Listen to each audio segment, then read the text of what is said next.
We're all part of communities, and I think children with special health needs are individuals and growing up in their community and being a part of their community.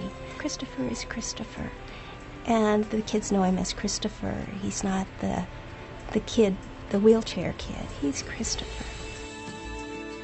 To have a child that's medically fragile with orthopedic and health needs that we can provide and include those children in the system, to me it's just really satisfying. And not only that, we're doing an adequate job, but I think I see him as thriving. I see him as doing exceptionally well. It's exciting to see him now, looking back at his chart and where we started from, to see the progress. Your family has to be strong when anything like that happens, and I think it's been a kind of an eye-opener for the whole community. Christopher has been the center focus of all of that, and he knows it.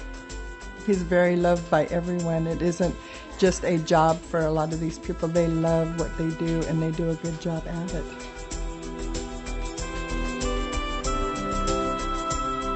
It's a gift to us and a gift to all of those children that he's been with, that, you know, the different way that he becomes mobile will just be accepted by them. So his gift to them is just, wow, you know, I'm a kid too.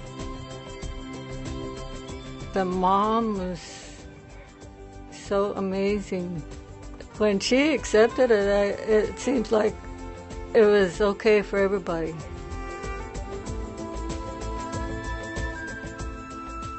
He's got a gentleness, which is like his mother, and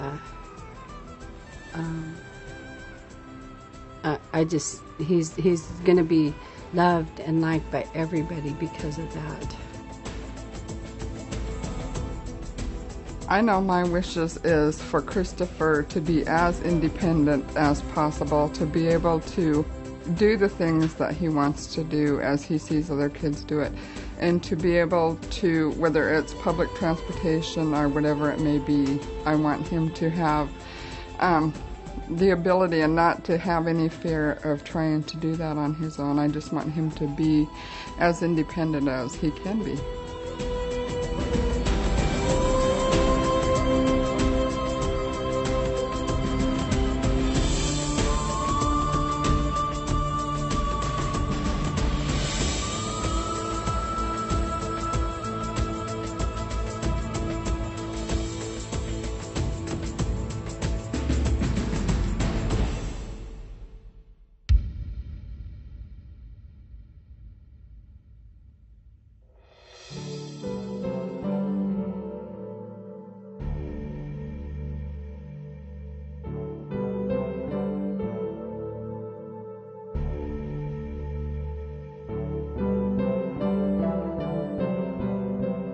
Being with Penny when she got the news that she was going to have a child born with disabilities and the options that were put to her, and knowing that only her and her partner could make the decision, to be there for them and support them 110% and tell them that, you know, we're here, whatever it is, you know, if it's someone to cry with you, if it's someone to just be with you, and to be that other set of ears for her at the doctor's appointments or whatever appointments it was because sometimes it's overwhelming for a parent. And if there's other family members that can be there to be a support for them so that they can hear the same thing and be able to talk about it later to a degree where it does make sense and it isn't hopeless and that we can get through it if we all just do what we can to help each other and just be there as a support. When I first saw him, I really didn't know what to expect. And I just worried constantly about how he was going to be. Then when they finally let him come home, it was kind of a tough few months for her and for all of us because we just worried about him. And then the doctors and everybody over at Children's and the support that she had here in the community with people that would come and help, the home health nurse, and everybody was concerned and was helping her get back and forth to his appointments. So then he just seemed to just go right along with it and made us all feel a lot better too.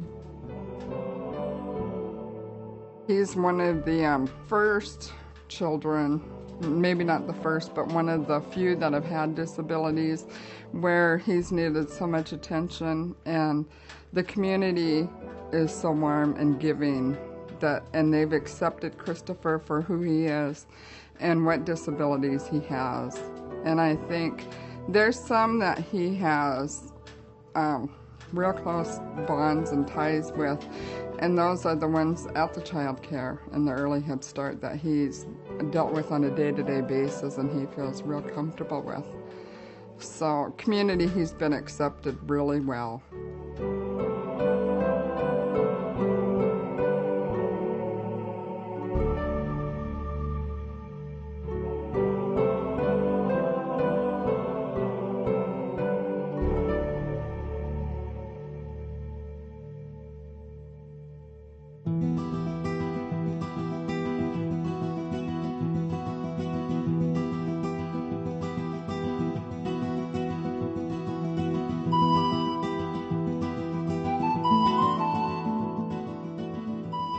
I was kind of scared about picking him up and changing his diaper. That was real scary the first time, but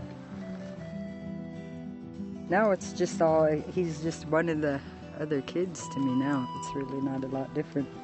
And the kids are a big help with me too. And when we're doing his therapy, what is supposed to be therapy for him, the other kids come and do it with him too, so he don't even know he's being... Because when the therapists come in, he kind of gets mad and doesn't want to do what they want to do with him. And then when they leave, he'll open right up and do it with me, but it's just because he knows he's got to do it. When they come, he knows it's going to be something they want him to do. And then later on in the day, he'll do it with me, and he doesn't even realize it was therapy. It was just fun because the other kids were doing it too. I wish I knew it at the beginning that everything was going to go fine, you know. And every time that he went to the hospital in Seattle, I believe in prayer, and I was always the prayer person here, where the family was over there. He had back surgery. Every time he goes and he comes back with a good report from the doctors, and we just, you know, he knows what we're saying. And we tell him, we're so glad you just got the best report this time, you know. As teacher and parent, she always shared everything I needed to know. And I always let her know every day how his day went. I thought we had a really good rapport. I guess I never really expected to work with Chris. I thought he might go to like Holly Ridge or something like that, but I've always, you know, just talked to Chris regular. I never, you know, treated him special or anything like that. I just joked around with him like I do with all the other kids. He's not really different from any other kid. They all like to play, they all like to laugh, they all like to have fun, and Christopher likes doing all that stuff too.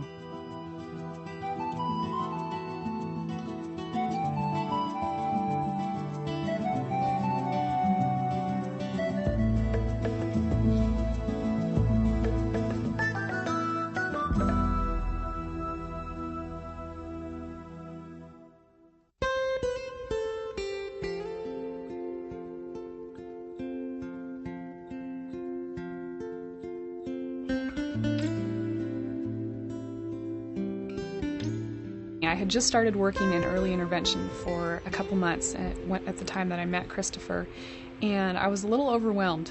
He has a lot of different medical issues and some pretty significant physical disabilities, and so it looked pretty challenging, you know, trying to figure out how to help him have the greatest functional ability that he was capable of. Christopher was very attached to the people that were with him on a day-to-day basis, and it was difficult to engage him with, you know, a new person who wanted him to do new and challenging activities. But I really felt that I needed to respect the situation that he was already in and kind of the cultural norms that they have here. And I talked with some of the people that had already been working with Christopher and asked them how they felt about the situation and how aggressive they thought I should be in terms of, trying to separate Christopher for therapy or asking his staff to do things that they might not otherwise be comfortable with. So there was definitely an adjustment period there of me kind of getting to know the staff and getting to understand their routines and their traditions and how they wanted to work with Christopher.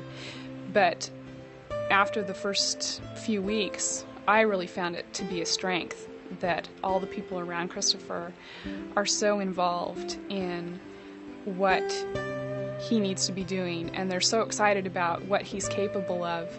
I think it really helps them make a deeper investment in Christopher in terms of time and in terms of love, because kids need both of those.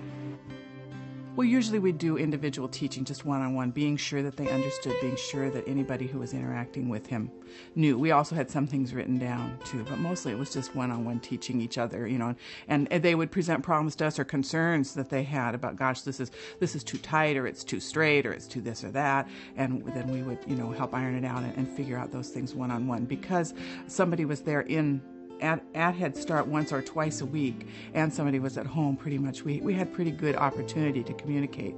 It really helped to have all those different situations to be in, where the physical therapist a lot of the time was in Head Start, and I was in the home, and then we would talk on the phone because we didn't work together Monday through Friday. We would share a lot on the phone, and then we could each go to our separate spot with Christopher and implement whatever we were concerned about. A lot of special ed classrooms at the 3-year-old level can be very, very silent because a lot of children have language delays, and that's not very encouraging for the children who have language delays because they don't hear other children talking, they only hear adults talking. So I think that that's a wonderful thing. There's a lot of noise, there's a lot of creativity going on, there's children in natural movement patterns and talking and play, and I think Christopher really gets a lot out of that.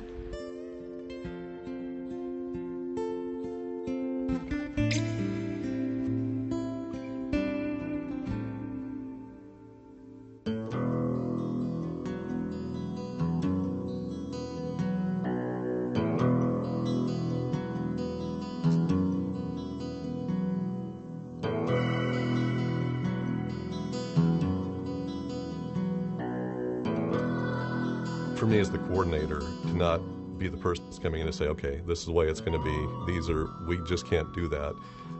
One, I want to come in with an idea of we can do that. We can accommodate needs and provide for those needs. And I think even more important than that is to have a sense of rapport with the parent. To say that, this other guy, the coordinator's coming in and he's dictating to me, or he's, being authoritarian in terms of what's going on. I don't want to have that happen. I want to have a rapport. So if a parent feels like there's an issue going on, like, I felt this way at the meeting, that maybe some staff member was this going on, or if they feel there was some other unwritten agenda item going on there or something and they want to talk to me, I want them to feel free to come to me and have that level of comfort and rapport to talk to, again, more emotional or, subtle issues that might not be discussed in the course of a meeting.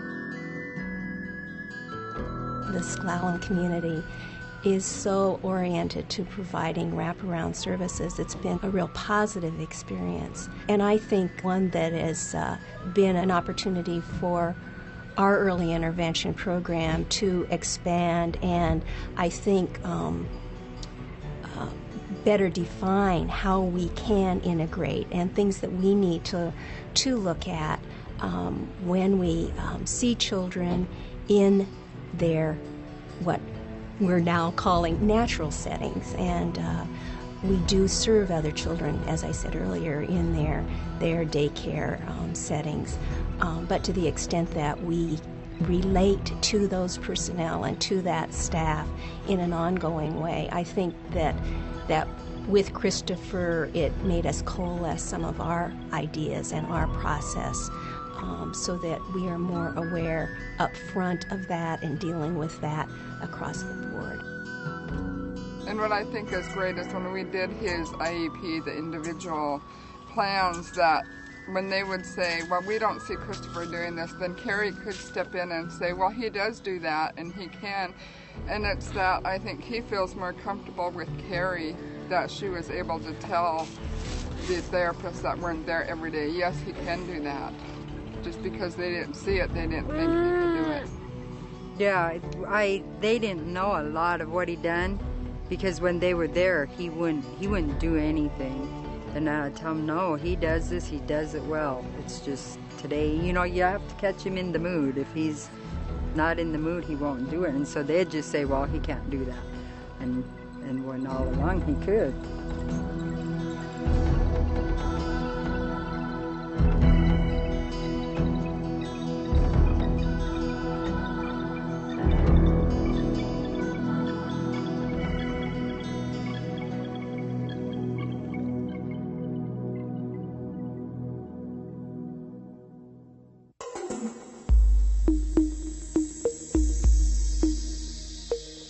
When we first had the early intervention team, which is the Birth to 3 Center, that came and visited us, we had set up at the daycare for him to have physical therapy, occupational therapy, speech therapy.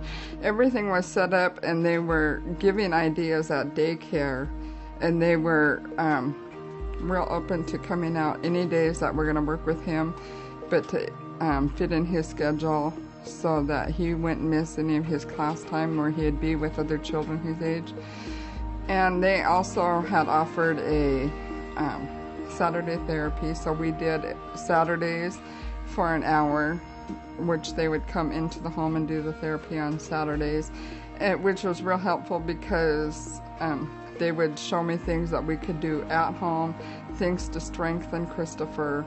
And so Christopher and I feel like it was a lot of dedication that we had to give for all this time that had to be put aside for his therapy and for him to grow. It was very interesting to work with him. The first couple of times I went, you had to kind of establish your credentials with the people at Head Start, because they were a little suspicious and they didn't want you to push him, and they wanted to be sure that you were treating him right. And I can remember 2 or 3 times where he would maybe burst into, cry a little or fuss a little bit, just because something was new or maybe challenging, but not because he was really in any discomfort. But 3 or 4 heads would come around the corner. Is Christopher okay? Is Christopher all right? And it took them a while to be sure that they could have confidence in me that I was going to treat Christopher the way that his mom wanted him treated and the way that they all wanted him treated. And so it took a little while, but everyone became very supportive and very, very helpful and very much wanting to follow through. Of course, when we're only there once or twice a week, we don't give the therapy, we give the suggestions. And somebody else on a daily basis has to do the things that really benefit Christopher, that really matter for him. It was important to have their support. His iron levels were low, and we got together and decided, okay, what does Christopher like? What will he eat? What can we change? And work the menus out in the kitchen for Karen to prepare the foods that would get his calories up, to have the iron levels where they should be. And we worked together as a team, and then post these things in the kitchen. We worked with also with Penny, what she was serving at home. Worked with the WIC program, using those foods that he was on WIC also, the foods that are high in iron, the cereal, and using those types of cereals and implementing that into his snack time and feeding him more frequently, and every week weighing him. Then I guess also working with the teachers who are in the classroom, who are actually the ones that are there when he eats, when he sits down to eat, and the motor skills of because food you can learn a lot, the motor skills that he was learning to use a spoon and self-feeding. As a director, I know we worked because we knew when he was born that he had problems, and when his mother became a working parent, that she wanted to have extended day, just open communication with what are his needs and what do we need to know. And I've always been there for the family. And because we'd had the experience, because his older brother has some special needs too, so he'd been in our center. And this Penny is just an incredible person because she's also volunteered a lot in our center. and been on our policy council, so I've had extended time to form a relationship with her. So for me, communicating with her and making sure that she knew that if she had issues, then she could call me directly.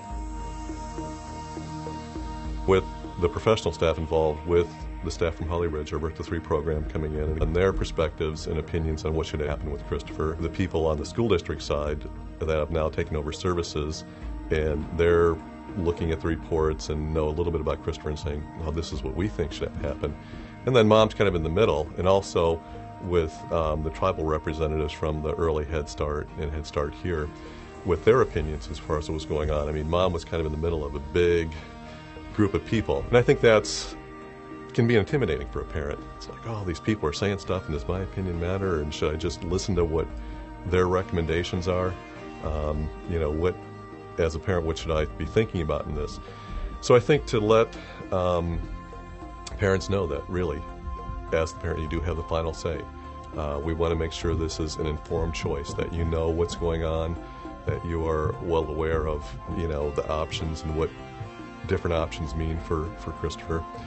And again, I think that was a big part of the process for me, trying to not let Mom be overwhelmed or intimidated by this huge group of people that were involved with Christopher, and also to make an informed choice and look at really what was best for Christopher, and her opinion of what was best for Christopher really weighed as one of our high priorities.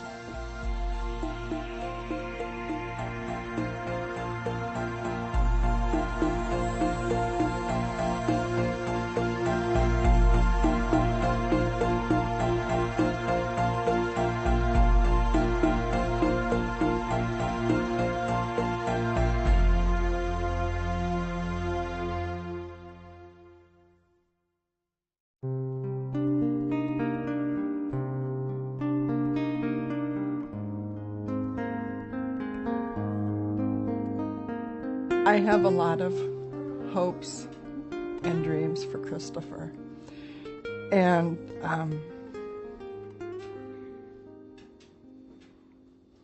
he's a very special person, and I have a lot of dreams for him, and I know that we have to take it one day at a time. But with all the love and strength that Penny has and Christopher has, that he too can go far, and he will go far. And my dreams for Penny are for her to continue to be the kind, giving, gentle person that she is. And her children are a reflection of what she is, and they're very strong, and they're very giving, and they all think Christopher is the glue that holds the family together, and he is. And he's truly a gift.